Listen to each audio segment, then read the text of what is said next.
Welcome back to part 4 of our flood wall and our flood protection.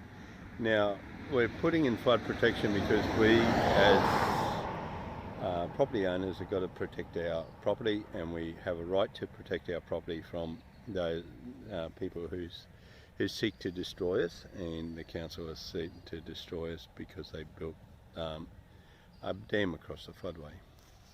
So I'll come back to this in a minute. Someone said, why are you using a timber sweeper wall here? So the timber sweeper wall has got a plastic liner on the back of it. That'll go all the way down. The liner will be sealed up on the top here, so the water won't go there. But the water's only coming this way and going that way, and we're only directing water down the road. So it's only moving water that's wants to find an easier path to go somewhere rather than come through here. There will be soil up against here, mostly down in here. We will fill that up with soil, so it will be graded down with soil, and that'll grow plants. We don't know, we'll probably put something in there. So we'll get back to this. So this is done now.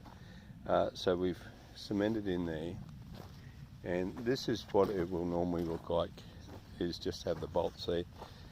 There'll be little plates put in there under the bolts, so to protect them. So the end is put in. They'll just have this up to stop people driving over it. To give you an indication,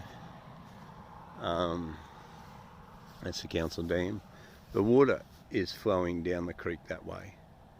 The water from this gully, which is the creek gully, normally would have flowed across there through that gully and down into Lockyer Creek. The water on the other side of the creek is 2 metres lower than this side, right? So there's Lockyer Creek.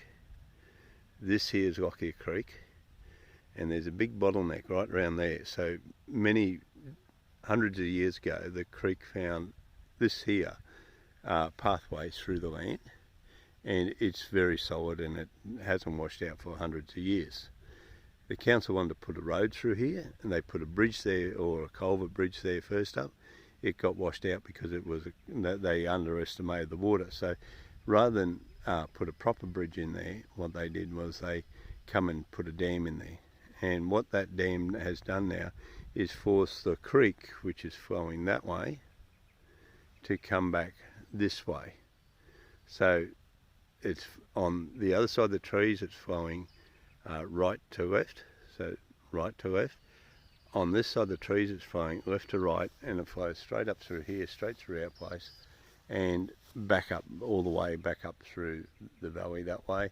But also it forces the whole creek bank to overtop.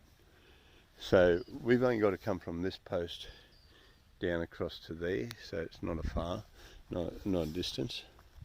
But this is what it will end up with.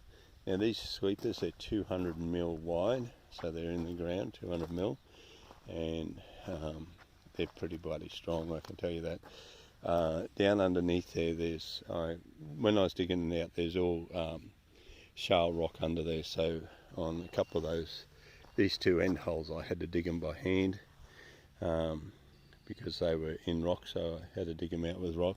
So basically it's sitting on clay and rock under here, which is pretty good. So when the flood comes, we just come out, put our posts in. So we put 3 posts in, then put our logs in and seal them up. And once they're sealed up, the water's not going to come through here.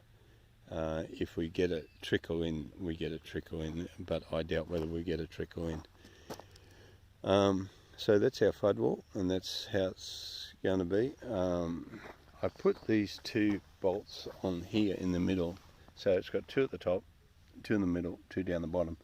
The log will, or the C-channel will fit this side of those, so it won't be a problem. So anyhow, that's what it is, and I hope you're enjoying this little build.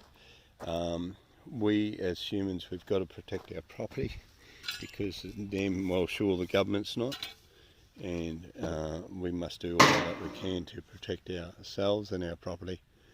So that's what it looks like when it's finished. Just let it dry, and a week or so and we'll be able to drive over that. Cheers.